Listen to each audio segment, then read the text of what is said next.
Russian tanks have been destroyed in a brutal close-contact ambush by elite Ukrainian paratroopers, according to dramatic combat footage. A Russian tank moving down a muddy road fell victim to a well-planned ambush from Ukrainian troops, resulting in the vehicle being blown up.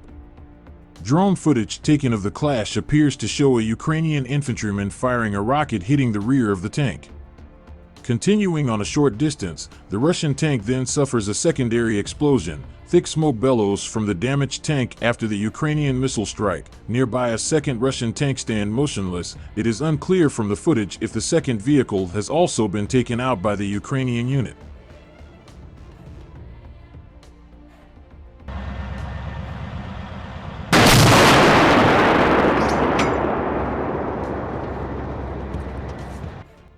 This week, former U.S. General James Clapper warned the prospect of a nuclear attack by Vladimir Putin is not as improbable as many believe. Western intelligence has reportedly shown there have been high-level talks within the Kremlin among senior Russian army chiefs about using a tactical nuke as pressure on Putin mount amid Ukrainian military gains. Mr. Clapper told CNN, "I am sure there have been lots of discussions amongst senior Russian officers about nuclear weapons and whether they should be used or not, or when. What's missing from all this, or at least what is missing from the reporting that is accessible to us, is what actually would the objective be on the part of the Russians to use nuclear weapons. What would they try to do beyond what they are trying to do already? Which is using conventional weapons, gradually destroying the civilian infrastructure of Ukraine.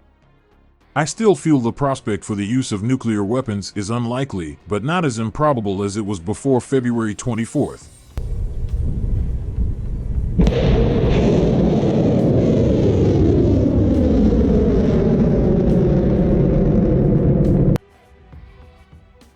This week, another former U.S. general predicted Vladimir Putin will lose everything as Russia will eventually be forced to give up all Ukrainian territory gained since 2014. Ben Hodges, who served as commanding general of the United States Army in Europe, has predicted that Ukraine will eventually roll back all of Russia's military gains since 2014, including liberating Crimea.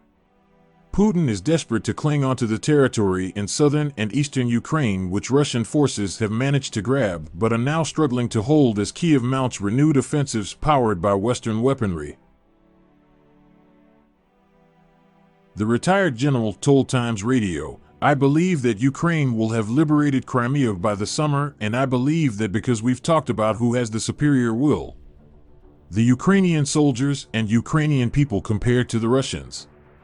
The logistics situation for Russia is terrible, the Kerch Bridge being damaged. The Russians now are trying to improve the route that runs along past Mariupol in order to resupply their forces in the southern part of Ukraine. Their logistics system was already weak, I would say exhausted even before this, and now they're adding a couple 100,000 of troops that are just going to be another burden."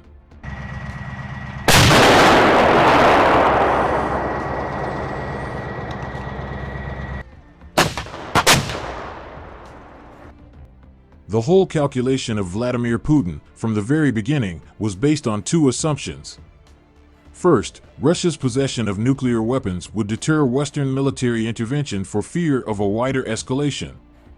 The second is that Europe's dependence on Moscow's gas supplies will silence any sanctions from the West, and that, in the long term, these factors will be used to force Kyiv to submit to Putin's demands. Meanwhile, the U.S. and its allies are also eager to limit conflict, recognizing that while Kyiv is fighting for its survival as an independent sovereign nation, the first policy priority for the West is avoiding a general war in Europe. Putin's frequent and lurid nuclear weapon strikes are also meant to remind the West that his interference, even his continued military support for Kyiv, risks only that outcome.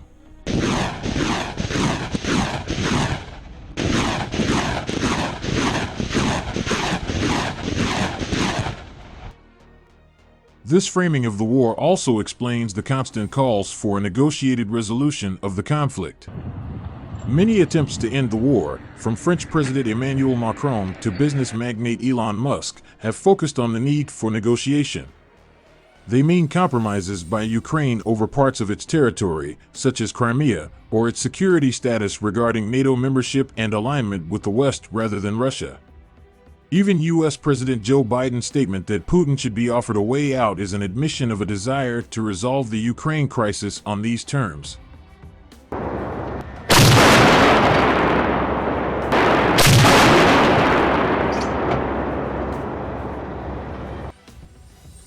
Russia's military is in trouble and widely acknowledged. The speed of Ukraine's recent counterattack may surprise many.